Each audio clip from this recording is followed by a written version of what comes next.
हम विकसित उत्तर प्रदेश कह रहे हैं और विकसित किसी भी राज्य को जब कहा जाता है तो बुनियादी चीजों की बात होती है।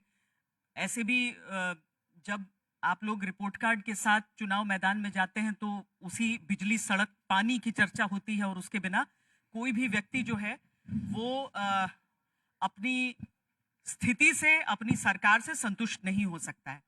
अब जब हम उत्तर प्रदेश जितने बड़े राज्य की बात करते हैं, यहाँ की नदियों की बात करते हैं, तो मुझे लगता है कि एक मिनी इंडिया, लगभग दुनिया के कितने देशों से बड़ा ये प्रदेश, यहाँ पर हर घर जो जल पहुंचाने की कोशिशें आप लोगों की रही, जिसमें कि ये माना गया अलग अलग मानकों पे कि स्वच्छ जल जो है वो एक ऐतिहासिक पैमाने पे आपने मुहैया कराया है। लेकिन अगर मैं घर घर तक जल पहुंचाने वाली बात आपसे पूछूं, कितने संतुष्ट अपने काम से आप अब तक हुए हैं? ये विश्व की बहुत बड़ी योजना थी जिसकी हम कल्पना नहीं कर सकते थे। और आदरणीय मोदी जी 15 अगस्त 2019 को जब ये जल जीवन मिशन शुरू हुआ था, उस समय राज्य के अंदर लगभग 5,19,000 के आसपास नल के कनेक्शन थे। 2,67,00,000 घरों में नल का कनेक्शन देना था। और ये योजना ऐसी थी कि प्रत्येक व्यक्ति को से चर्चा करनी थी, अपनी कोई प्रॉपर्टी नहीं थी। ग्राम समिति से, ग्राम सभा से प्रॉपर्टी लेना था, विवाद भी होता था एक दूसरे से, और बहुत रोड, सड़कों का कटिंग, ये सब बहुत कठिन परिस्थिति थी। क्योंकि बुंदेलखंड और बिंद, हमारा सोनभद्र, मिर्जापुर और पूरा बुंदेलखंड, लोग 6-6 किलोमीटर तक पानी लेने जाते थे और आधा समय इसी में निकल जाता था।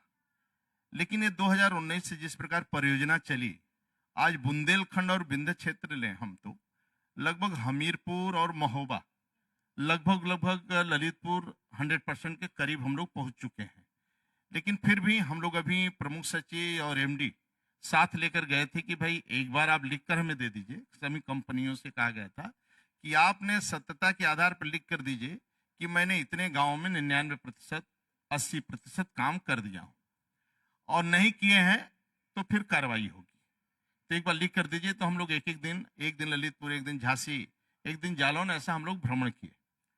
लेकिन बाकी कंपनियां अच्छा काम किए, बाकी नीचे तक काम हुआ, और जिस गांव में पानी पहुंचा है वहां बीमारी भी ठीक हो रही है, बाकी भी स्थितियां सुदृढ़ हो रही है। इसलिए जल जीवन मिशन का जो काम था वास्तव में संतुष्ट हैं हम लोग। लेकिन जैसे रोड कटिंग है, नल का कनेक्शन है, बोरिंग से है, शुद्ध पानी पहुंचाना है, ये सब में कठिनाइयां हैं, चुनौतीपूर्ण कार्य है। और हर बरसात में, मान लो आज कंप्लीट किया तो अगले बरसात में कुछ टूट जाना है, कुछ फूट जाना है। और गांव की स्थिति आप जानती हैं, जो सोच थी कि गांव की कमेटी बनाकर जल समिति, गांव से पैसा वसूली करके विद्युत और ये समूह से थोड़ा छुटकारा मिलेगा। जैसे 1 लाख करोड़ में ऊर्जा जो वहां पर हम लोग लगाए, तो 1 लाख करोड़ रुपया हमारा बचत होगा, लगभग 1 करोड़ लाख, 1 करोड़, तो 1 लाख करोड़ हमारा बचत होगा, और उसके कारण हम लोगों को लाभ मिलेगा। तो आज मैं कह सकता हूं कि जल जीवन मिशन, अभी काम तो बहुत करना है, लेकिन हम लोग 2,64,00,000 के आसपास घरों में नल का कनेक्शन दे चुके हैं। मतलब ये पहली बार ऐसा हुआ। और लगभग 33 गांवों में, ग्राम सभाओं में 47 के आसपास ऐसे जगह जो हमारी परियोजना है 33 में पूरा कर रहे हैं। पर बहुत सारे ऐसे जिले हैं जो पिछड़ रहे हैं। उसमें क्या प्रयागराज का नाम मैं आपसे पूछ सकती हूँ कि वो लगभग 73% ही वहां पर हुआ है, जबकि बाकी इलाके जो पिछड़े जिले थे वो भी आगे बढ़े हैं। ऐसा क्यों हो रहा है वहां पर? असली क्या है कि उत्तर प्रदेश के अंदर जो हमारे कुछ ऐसे जिले थे जहां हमें गंगा जी से पानी देना पड़ा, उसमें प्रयागराज नहीं है, लेकिन उन्नाव, मथुरा, आगरा, फिरोजाबाद और बलिया खारा पानी होने के कारण ये बड़ी परियोजना थी। और इसमें जो टंकी बाकी काम होना है, एक्चुअली जो इसके टंकी बनाने वाले एक्सपर्ट हैं वह अधिकांश उड़ीसा साउथ के थे। और एक साथ पूरे हिंदुस्तान का टेंडर हुआ, और कुछ ही कंपनियां ऐसी हैं जो इस काम को मूर्त रूप देती हैं। बड़ी बड़ी कंपनियां हैं जिसमें वो 10-10 जिले, 68 जिले उन्हीं के पास काम है, और दूसरे राज्यों में लगता है उनका ही काम है। इसलिए जितना पावरमैन लगाना, लोगों को लगाना चाहिए, उस हिसाब से थोड़ा कठिनाई रही। लेकिन आज के डेट में उत्तर प्रदेश पूरे देश के अंदर नंबर 1 है। हमारा प्रयागराज भी अभी थोड़ा साल भर से थोड़ा सा कठिनाई आ रही है थोड़ा, तो अभी वह काम अब लाइन पर आ जाएगा। पर लोगों ने तो बहुत मजाक उड़ाया इस बात का कि आप हर घर जो जल है वो नहीं पहुंचाते, गंगा जी पहुंच गए वहां पे। 4-4 बार वहां पर मतलब बाढ़ की स्थिति बन गई। देखिए, उत्तर प्रदेश बाढ़ पर आप चर्चा कर दी। हमारे पास 8 नदियां हैं, लगभग 58 छोटी नदियां हैं, और ये सभी नदियां नेपाल, उत्तराखंड, हिमाचल, बरसाती नाले ये चलने वाले हैं। पहली बार इतिहास में ऐसा हुआ कि गंगा जी भी 2 बार, जुलाई में और अगस्त में, और लगभग 20 लाख क्यूसिक पानी चंबल से हमारा इटावा में, औरैया, ये जालौन, बांदा, चित्रकूट होते हुए प्रयागराज में एंट्री के लगभग 22 से 20 लाख पानी। फिर तुरंत अगस्त में भी लगभग 11.5 लाख के आसपास पानी क्यूसिक फिर चंबल से आ गया, राजस्थान से, तो चंबल से पानी आ रहा है। ये सब स्थितियां परिस्थितियां, और जाकर बलिया में ठहरता है पानी, और उधर घाघरा का पानी भी बलिया में जाकर मिलता है, घाघरा का पानी। तो घाघरा भी 3.5 लाख के आसपास, खतरे निशान के गंगा भी, घाघरा भी, और ये दोनों पानी लगभग 40 दिवस के आसपास स्थिर हो गए, लगभग 40 दिन स्थिर हो गए। इस स्थिति में स्थिर होने के बाद भी ठहरा हुआ पानी, यानी यमुना का भी, घाघरा का भी, गंगा जी का, तब भी जिस प्रकार पंजाब, हिमाचल, राजस्थान, मध्य प्रदेश तहस नहस हुआ, उत्तर प्रदेश में आदरणीय योगी जी के कारण पिछले 8 वर्षों से जो आपने काम किया, और विभाग ने ईमानदारी के साथ जो काम किया, ड्रेजिंग का हो, नदियों के ड्रेजिंग का हो, या ये बड़ी नदियों के ड्रेजिंग का हो, और जो हमारी परियोजना रही लगभग 1600 के आसपास परियोजना, और इस साल की भी 350 परियोजना, एक परियोजना भी उत्तर प्रदेश में डैमेज नहीं हुई, न उस स्थान पर कटान हुआ। यानी यही सपा शासन में ये योजनाएं बह जाती थी।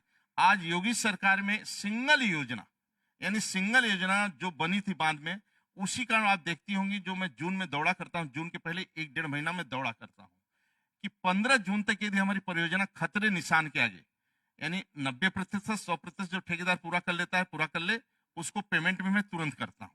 मतलब यदि उसका कंप्लीट हो गया, और सभी राज्य के टेंडर 40% से लेकर 10% तक बिलो जाते हैं। हाँ, लगभग एक भी टेंडर कोई सामंजस्यपूर्ण नहीं रहता उत्तर प्रदेश में। गंडक से लेकर सभी टेंडर पारदर्शी व्यवस्था और कंपटीशन में जाता है, तो उसको इसीलिए मैं दौड़ा करता हूं। और आप देखेंगे चैनल पर, मैं वो जैसे बोला 1 मीटर हमारे नीचे बोरी लगी है, तो उसको खुदवा भी देता हूं। तो 40% बिलो के बाद भी ठेकेदारों ने इतना अच्छा काम किया, और अधिकारियों ने जो परिश्रम किया, और ये बाढ़ जो 40 दिन रुका, मतलब बंधे पर इस प्रकार का पानी रुकना, ये पहली बार इतिहास में। नहीं तो पानी आता था, मान लो हमारे भीम बैराज है हरिद्वार में, वहां पानी आया 3.5 लाख, फिर कल वो 2 लाख पर आ जाता था, लेकिन वो लगातार इस बार पानी चला, जिस कारण बदायूं, बिजनौर यदि हम न जुटते, और वो बंधा मेरा रात में कटने के कगार पर आ गया था गंगा, उस समय 82,000 क्यूसेक पानी मेरा चल रहा था गंगा जी बिजनौर। 16 गांव चपेट में आते, डीएम, वहां के एसपी, एसडीएम, एडीएम सब गांव खाली करवा दिए थे। लेकिन हम लोग देखे कि विभाग के दूसरे जनपदों से अधिकारी जो एक्सपर्ट हैं, उनको भेजिए, और शासन प्रशासन बाहर के जाने के कारण, ये रहा श्वेता सिंह जी, बाहर से जाने के कारण वह बंधा कटते कटते बिल्कुल किनारा पकड़ लिया था। ये 100% हो गया था, पूरा 16 गांव खाली करवा दिए गए थे। यह था कि कट जाएगा, अब गांव बह जाएगा। माई की कृपा और आदरणीय योगी सरकार के मंत्री के सभी लोग जिस प्रकार ईमानदारी से परिश्रम किया, वो रात भर में 3 दिन में उस बंधे को बचाए। आज वो बंदा 100% सुरक्षित है, एक गांव भी नुकसान नहीं हुआ।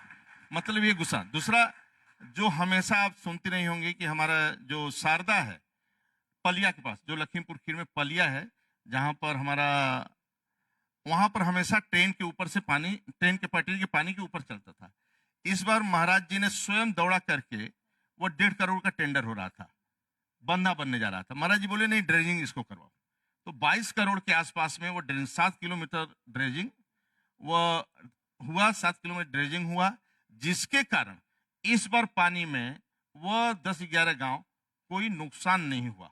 दूसरा सोती सोहेली जो हमारी नदी लखीमपुर में ही है, वहां भी लगभग हमारे 12 गांव और 50,000 आबादी सरदारों के हमारी नहरें पट चुकी थी।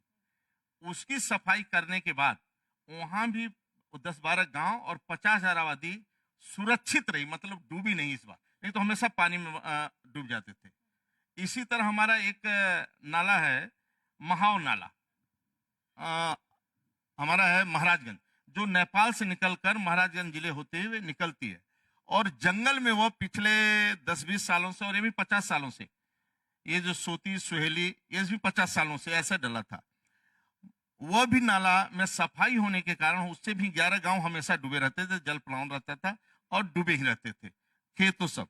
ये पहली बार है कि 12 फीट यानी नदी 13 फीट चली इस बार, फिर भी रात दिन वहां लोग खड़े रहे, नेपाल से बारिश होने के कारण चले, फिर भी वहां कटान नहीं हुआ और किसानों को बचा।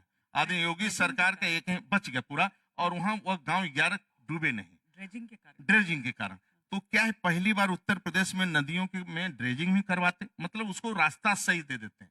जैसे मान लीजिए सिल्ट लेकर आया, बीच में पट गया और अपना कोर्स वह साइड में बना दिया, और साइड में बनाने के बाद हमारी जो घाघरा शारदा और ये राप्ती है, इसको काटना ही है। आज यहां से बह रही हैं तो कल वह हजरतगंज न पहुंच जाए, इसलिए जो 8 साल में काम हुआ तो न्यूनतम कटान हुआ, फिर भी किसानों का नुकसान न हो, और सरकार और सिंचाई विभाग शासन प्रशासन लगकर, यदि जो डूब क्षेत्र में भी आ गए लोग बसे हैं, अब प्रयागराज जाती रहती हैं, जो नदी का हमारा कोर्स है वह माइक अपना बहाव रखता है, अपना उनका चलता रहता है। अब देखती होंगी वह, अब उसी में मकान बना लिए हैं, कब्जा कर लिए हैं, उसी में सपा कैसी शासन में लोग बेच दिए, 5 रुपया 10 रुपया 2,000 3,000 वर्ग फुट जमीन, 3-3 मंजिला मकान बना, बच्चों को किराए पर उठा दिए। वो सोचते न सही 1 महीना किराया, तो बच्चों को उठा दिए, अब वो डूब क्षेत्र में है सब, और पानी तो आने भाई फोर्स है,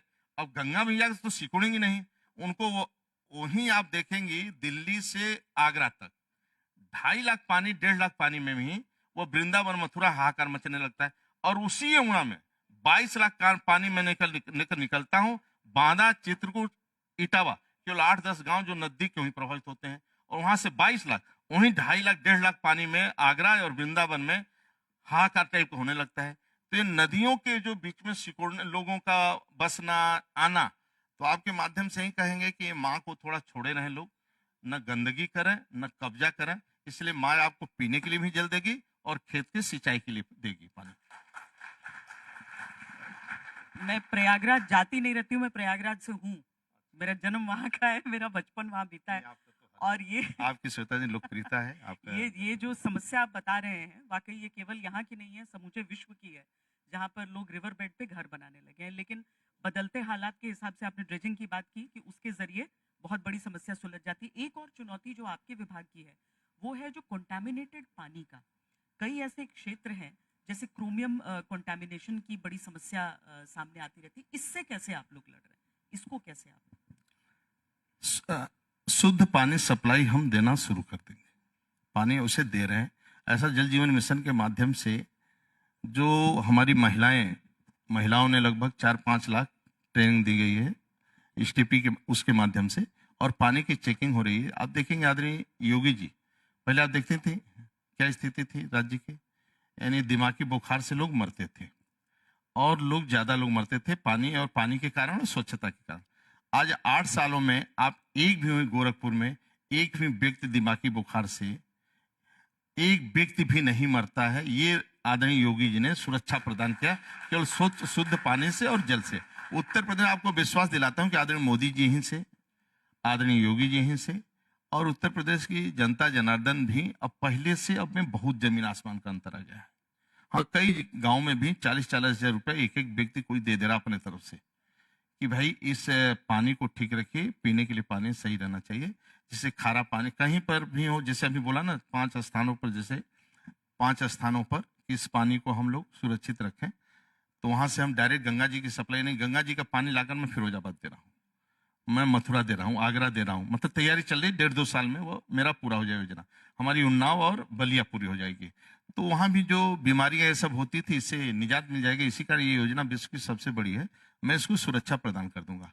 और सिंचाई भी इसी तरह राज्य के अंदर हमारी, आप कभी शारदा गई हो तो गई हो, शारदा हमारे 23,000 क्यूसिक पानी लेकर नहर निकलता है। हमें लगता है एशिया में ऐसी नहर नहीं होगी। और राज्य के सबसे सबसे अधिक जिलों में पानी देने वाली हमारी शारदा है। यानी आजमगढ़, मऊ बलिया के बॉर्डर, इधर बाराबंकी, लखीमपुर, सीतापुर, आपका जौनपुर, प्रतापगढ़, काशी और आजमगढ़ तक ये पूरा पानी हम 600-500 किलोमीटर सप्लाई करते हैं, बनारस तक करते हैं पानी। और सिल्ट आप देखते होंगे, पानी पीने के लिए भी, पानी सिंचाई के लिए भी और उद्योग के लिए भी हम देते हैं। और जिसके कारण आप कृषि मंत्री आएंगे भी, ये वास्तव में पानी ही कृषि के लिए, किसान के लिए एक प्राण का काम करता है। जल जीवन और कृषि ही प्राण के जैसा काम करता है। और सिंचाई ये विभाग, जल जीवन ये सिंचाई विभाग बल्कि खेत को समृद्धि नहीं करता है, ये किसान को आत्मनिर्भर भी बनाता है और रोजगार भी देता है और कृषि को खाद्य से पोषित भी करता है। तीनों काम करता है। इसलिए ये सिंचाई विभाग महत्वपूर्ण है। और सिंचाई के कारण ही उत्पादन भी और रोजगार भी और समृद्धि भी आती है। तो इसलिए आवश्यक है कि सिंचाई विभाग, और दूसरा विभाग बहुत बदल चुका है। आप स्वतः जी विश्वास नहीं करेंगे, आप सिंचाई विभाग में एक जेईई से पूछेंगे, आप राज्य के अंदर जेईई, एक्सियन, एसी चीफ, किसी से पूछेंगे, उत्तर प्रदेश में, श्वेता जी, उत्तर प्रदेश में एक भी ट्रांसफर सिंचाई विभाग का कोई कहीं से नहीं करवा सकता है। हाँ, किसी प्रकार का लेन देन, पैसा एक भी ट्रांसफर, मैं आते ही देखा कि इस कर्मचारियों का शोषण 2 रुपया का न हो, एक कर्मचारी किसान का शोषण न करे। यानी टेल तक पानी कैसे पहुंचे, बाढ़ कैसे रुके, बाढ़ का काम, परियोजना काम और सिंचाई की परियोजना, क्या कि बंधे उंधे न। एक बार ये इंजीनियरिंग में जब अनुभव किया कि ये लड़के वास्तव में बहुत अनुभवशील हैं, इनको मंत्री बनने के बाद इनका किसी प्रकार का शोषण नहीं होना चाहिए, न मंत्री की तरफ से कोई आर्डर आदेश होना चाहिए। मैं इनका अध्ययन करने के बाद इस स्तर पर मैं पहुंचा कि जिस बंधे को रोकते हैं, यदि बंधा टूट गया तो 10-20 गांव, हरिभीमगोड़ा बैराज में यदि कोई भी गड़बड़ी हो गया तो पूरा हरिद्वार बच जाएगा।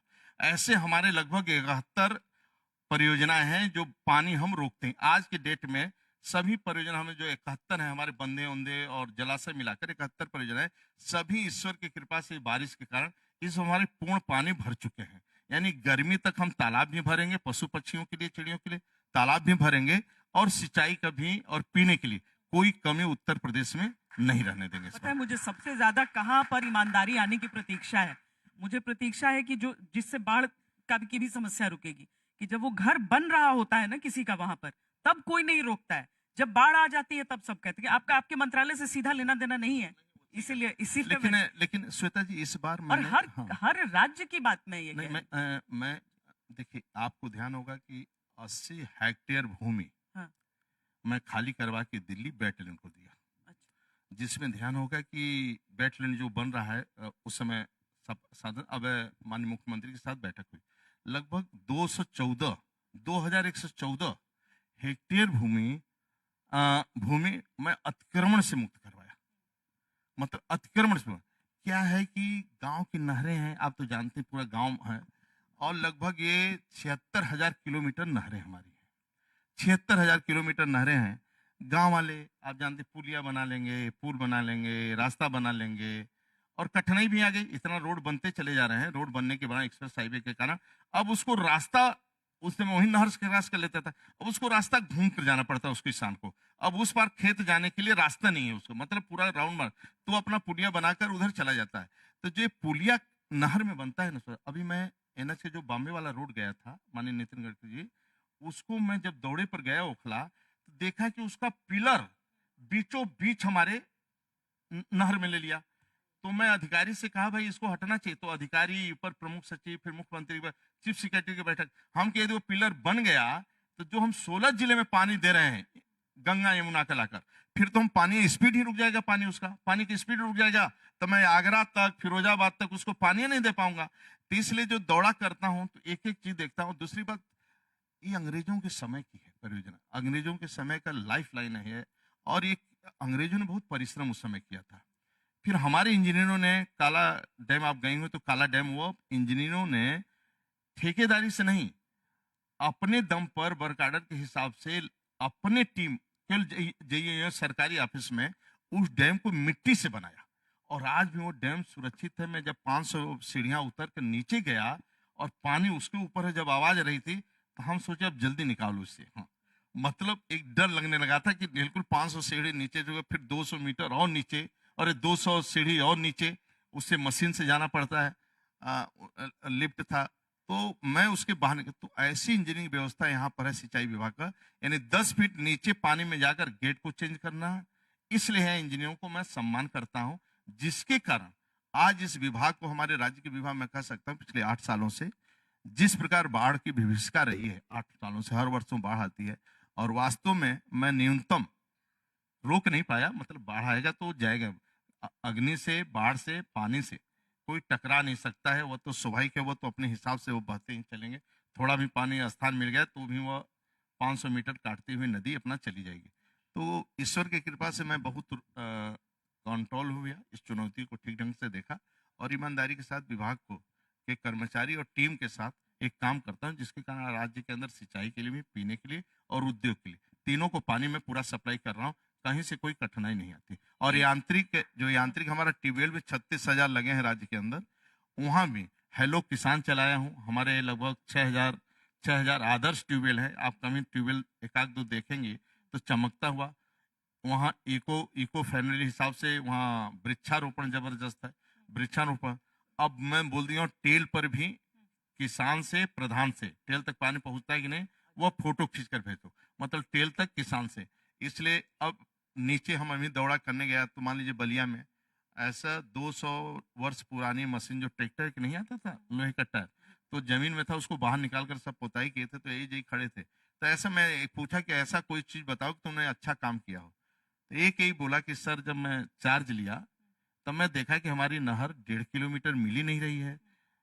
तो मैं लेखपाल को बुलाया। जब लेखपाल को बुलाया तो वह जमीन निकली और मेरा है, और वो 10 साल से 10-15 साल कई सालों से पटा है, हमें मालूम नहीं है, और किसान में और कब्जा में नहीं है। तो उसकी इस बार मैं परियोजना बना दिया हूँ और 1.5 किलोमीटर हम नहर सफाई करवा दूंगा और किसानों को वहां मैं पानी सिंचाई के लिए दे दूंगा। तो ये भावना लोगों की जागृत होने लगे कि नहीं, ये विभाग मेरा है, विभाग के प्रति समर्पण है, तभी विभाग चलता है। लेकिन एक वो आपकी जिम्मेदारी जिसका सीधा मुझे लगता है कि निरीक्षण प्रधानमंत्री स्वयं करते होंगे, वो है गंगा जी की सफाई, वो है नमामि गंगे परियोजना, जिसको लेकर बहुत सारी जगहों पर, जैसे कानपुर, तो मैंने स्वयं अनुभव किया कि पहले हम घाट पर बैठ नहीं पाते थे उस दुर्गंध के कारण। देखिए, एक सामान्य व्यक्ति उस पानी को उठाकर उसका रंग और उसके गंध से ही समझ सकता है कि वो स्वच्छ है या नहीं। बहुत सारी एजेंसियां हैं जो जाएंगी और उसका फिर परीक्षण करेंगी, लेकिन वहां गंध खत्म हो चुका था। पर ये जो नालों की समस्या थी वो पूरी तरीके से आपने सुलझा ली है? जो सूरज का अनट्रीटेड पानी गंगा जी में आता था, चाहे बनारस हो चाहे कानपुर। अभी तो पूरी नहीं, लेकिन बहुत से नाले बनारस हमने खासकर। लगभग हम लोग बहुत से नाले टेप कर चुके हैं। आप देखें थे दिव्य और भव्य कुंभ में लगभग 68 करोड़ लोग नहाने आए। उसमें माननीय प्रधानमंत्री जी से लेकर सुप्रीम कोर्ट के जज और सभी सीबीआई वीआई से लेकर डायरेक्टर और दुनिया से लेकर सभी लोग आए थे। 68 करोड़ लगभग लोगों ने संगम में स्नान किया। तो सिंचाई विभाग ने संगम नोज पर भी जो ड्रेजिंग किया, 3 धाराओं को ड्रेजिंग करके मैं एक धारा लाया, जिसके कारण 2 हेक्टेयर इधर और लगभग उधर भी कई हेक्टेयर भूमि जिसके कारण फैलाव मिला और नहाने के लिए रास्ता भी मिला सभी को, मतलब स्नान करने के लिए। और ये लगभग हम लोग जो हमारी जितनी भी एसटीपी हमारे लगे हैं कानपुर से यहाँ तक लेकर, पानी भी मैंने पर्याप्त दिया और शुद्ध पानी दिया और भरपूर पानी दिया। और किसी हिंदुस्तानी को या विदेश से आए हुए और राजस्थान से, मध्य प्रदेश, मतलब उत्तर देश से आने से कोई कठिनाई हुई नहीं, लेकिन फिर भी अभी हम लोगों को और काम करना है। जो परियोजना अभी चल रही है हमारी, कुछ शेष परियोजना है, वो भी हम लोग लगे हैं कि जल्दी उस परियोजना को पूर्ण करें। खासकर काशी की ये समस्या है, बहुत लोगों की वहां पर शिकायतें आती हैं। उन चीजों के लिए क्या टाइमलाइन आप लोगों ने सेट करके रखी? कठिन काम तो बहुत है। भागीरथ गंगा ले आए, लेकिन गंगा जी को साफ कैसे पूरे उनके 2525 किलोमीटर रखा जाए, उसमें उत्तर प्रदेश का योगदान तो बड़ा हो जाता है। उन चीजों को लेकर क्या कुछ समस्याएं आ रही हैं, रुकावटें आ रही हैं, क्लियरेंसेस का दिक्कत हो रहा है, या ये नाले कब तक गंगा जी में जाना रुक जाएंगे अनट्रीटेड? श्वेता जी, क्या है कि नगर विकास, जल जीवन मिशन, जल जीवन मिशन भी करता है, नगर विकास करता है, प्राधिकरण भी करता है। कई विभाग ऐसे रहते हैं जिसमें करते रहते हैं। वास्तु में जो बरसात में ही पानी दिखाई देता है, गंगा जी गर्मियों में उस समय लगभग हमें लगता है 7-8 हजार क्यूसिक पानी ही, जो इस समय 4 लाख चल रहा है, 3.5 लाख चल रहा है। राप्ती में उस समय ना के बराबर 300 क्यूसिक पर सिंचाई के लिए हमारे लिए संकट खड़ा हो जाता है 3-4 महीना। तो ये नदियां उस समय तो विशेष रूप से हम लोगों को पानी की चिंता करना पड़ेगा, जल की भी चिंता कि परमानेंट जल आता रहे, जिसके कारण तो हम लोग यही विचार कर रहे हैं। अब जो आगे हम लोग 2047 चुनौती जो हमारे सामने है, इसलिए हम लोग सोचे हैं कि जितने ट्रीटमेंट पानी है जो गंगा जी में गिराते हैं, यमुना में गिराते हैं, इस पानी का सिंचाई में हम उपयोग कैसे कर सकते हैं, और पाइपलाइन से इस पानी को मैं सीधे नहर में डालकर या सिंचाई के लिए कैसे दे सकते हैं, और वह सिंचाई के उपयोग में हो सकता है। जब 600 किलोमीटर हम भेज रहे हैं पानी, तो इसको दूसरा इस पानी को हम लोग ट्रीटमेंट जल्दी कर देंगे, और हमारे पास हम लोग जल्दी, मतलब हमारी अधिकांश परियोजना पूरी हो चुकी है, लगभग अधिकांश परियोजना। कुछ परियोजनाएं जिसमें टेंडर का प्रक्रिया है, बाकी परियोजना हमारी पूर्ण हो चुकी है लगभग। जैसे हमारा कानपुर पूर्ण है, दोनों टेंडरी और वो भी पूर्ण है, और कोई भी गंदा पानी वहां से नहीं गिरता है। प्रयागराज हमारी लगभग एक परियोजना, नैनी वाला पूर्ण है, मतलब बाकी एक परियोजना वहाँ है। काशी में भी सभी परियोजना लगभग पूर्ण के कगार पर, और कुछ तो परियोजना हमारी कंप्लीट हो चुकी है। एनजीटी ने ये आशंका जताई थी कि ग्राउंड वाटर तेजी से उत्तर प्रदेश में कम हो रहा है, और ये आने वाले समय में के लिए एक क्राइसिस की उद्घोषणा कर सकता है। क्या ग्राउंड वाटर को लेकर चिंतित हैं आप? देखिए, उत्तर प्रदेश के अंदर ग्राउंड रेटेड हमारा वास्तव में डाउन था, लेकिन पिछले अटल भूजल योजना, लघु सिंचाई के कारण मैं उत्तर प्रदेश में जो हमारे लगभग 6-7 जिले, जैसे बिजनौर, शामली, बिजनौर नहीं, शामली, मुजफ्फरनगर, बागपत और मेरठ, उधर लगभग हमारे 10 जिले, और इधर बुंदेलखंड के 6 जिले, ये सभी जिले लगभग 26 ब्लॉक, 550 ग्राम पंचायतें थी। अब ये सभी को मैं लगभग भूजल से बाहर निकाल लिया, मतलब अब यहाँ दोहन, अति दोहन में जाते हैं, इसको मैं बाहर निकाल दिया हूँ। आज में पानी, अब हमारा जल स्तर ऊपर है। बुंदेलखंड में, जो हमारी बुंदेलखंड में 90 फीट हुआ करते थे, अब वो घटकर, जो वहाँ के कुएं थे जो 90 फीट नीचे हुआ करते थे, अब घटकर ऊपर 10-15 फीट पर आ गया है। हाँ, ऐसे कई स्थानों पर हमारे ऊपर पानी आ चुके हैं। जो हमारा मृदा क्षरण होता था 12 से 14 टन तक, वो भी घटकर 3 और 4 टन पर आ गए हैं। खरीफ और रबी की फसलों में बेहतर उपलब्धता हुई है, और किसानों को 10-15 हजार रुपया से बचत हो रहा है। जब पानी, जैसे बड़वाल झील आपका झांसी में, गुरसराय के पास बड़वाल झील, उससे हम गुरसराय में कभी पानी नहीं दे पाए थे। पिछले वर्ष से उसके लगभग 5-6 नाले थे, मतलब 5-6 जो पहाड़ से ऊपर से पानी आते हैं, ये सभी बंदों पर अब करवा रहे हैं, सभी बंदों पर लगभग।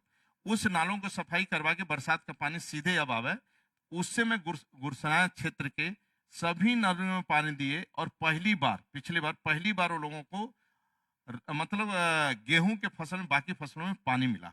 मतलब आने वाला समय उत्तर प्रदेश या देश ही आपको कह सकता हूं कि विश्व में भले पानी से के लिए युद्ध हो, देश के गौरव अटल बिहारी वाजपेयी स्वयं कह दिए, उस समय बोले थे, पानी के लिए विश्व युद्ध हो, लेकिन मेरा हिंदुस्तान उत्तर प्रदेश पानी के, मतलब उस युद्ध में शामिल नहीं होगा। पानी हमारे पास पर्याप्त है, मैं पानी सभी प्रकार के दे, और इसको भूजल स्तर भी लगभग पूरा ठीक हो रहा है, धीरे धीरे बढ़ता जाए, और मैं इस पर काम कर रहा हूं कि नीचे तक रेन वाटर हार्वेस्टिंग, जल संचय, इस प्रकार का मैं काम हो रहा है, और जबरदस्त हो रहा है।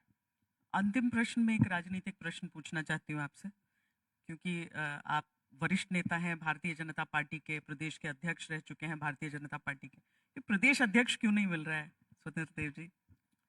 देखिए, भारतीय जनता पार्टी ऋषियों के द्वारा गठन पार्टी है। डॉक्टर श्यामा प्रसाद पंडित दीनदयाल उपाध्याय ये ऋषि तुल्य नेता थे और बलिदान लोगों ने दिया इस पार्टी के लिए। पर राजनीति, भारतीय जनता पार्टी राजनीति एक मिशन के लिए करती है, इसका व्यापार नहीं है। राजनीति व्यापार नहीं, एक मिशन के लिए करते हैं। और पंडित दीनदयाल उपाध्याय उस समय के, अपने समय के टॉपर विद्यार्थी थे। उन्होंने पार्टी चलाई, फिर देश के गौरव अटल बिहारी वाजपेयी के हाथों में भाग दौड़ा। 2 सीट थी, 2 सीट के बाद लोग चिढ़ाते थे हम 2 हमारे 2, लेकिन देश के गौरव अटल बिहारी वाजपेयी देवतुल्य कार्यकर्ताओं को लेकर कहा कि अंधेरा छटेगा और सूरज निकलेगा।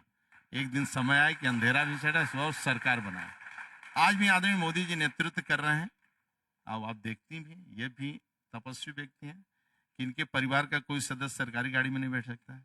राज्य के अंदर योगी जी को भी देखती हैं। तो ये पार्टी है तो संसदीय बोर्ड अपना बैठता रहता है, अध्यक्ष का उसका निर्णय। क्या कि अध्यक्ष बन जाएंगे तब भी पार्टी के रात दिन काम करेंगे, नहीं पद है तब भी आप रात दिन आपको उपयोग लगता है। मान लो बिहार का चुनाव है, लगभग जितने नेता हैं लगभग उस प्रकार के सभी को 2-2, 3-3, 4-4 विधानसभा वहां मिल चुका हो, सब युद्ध कर रहे होंगे। तो भारतीय जनता पार्टी मेरी माँ है, चुनाव चिन्ह उसका कमल का निशान है। इसलिए न जातिवाद, न क्षेत्रवाद, न व्यक्तिवाद, न परिवारवाद, न वंश, एक ही वाद, वो राष्ट्रवाद और कमल का चुनाव चिन्ह है। इसी के लिए भारतीय जनता पार्टी काम करती है। और जब जब सरकार बनाते हैं तो गरीब का सेवा करते हैं, पंक्ति के अंतिम व्यक्ति का सेवा। जैसे देश में डबल इंजन की सरकार उत्तर बनटांगिया, मुसर, थारू का कोई प्रोत्साहन नहीं था।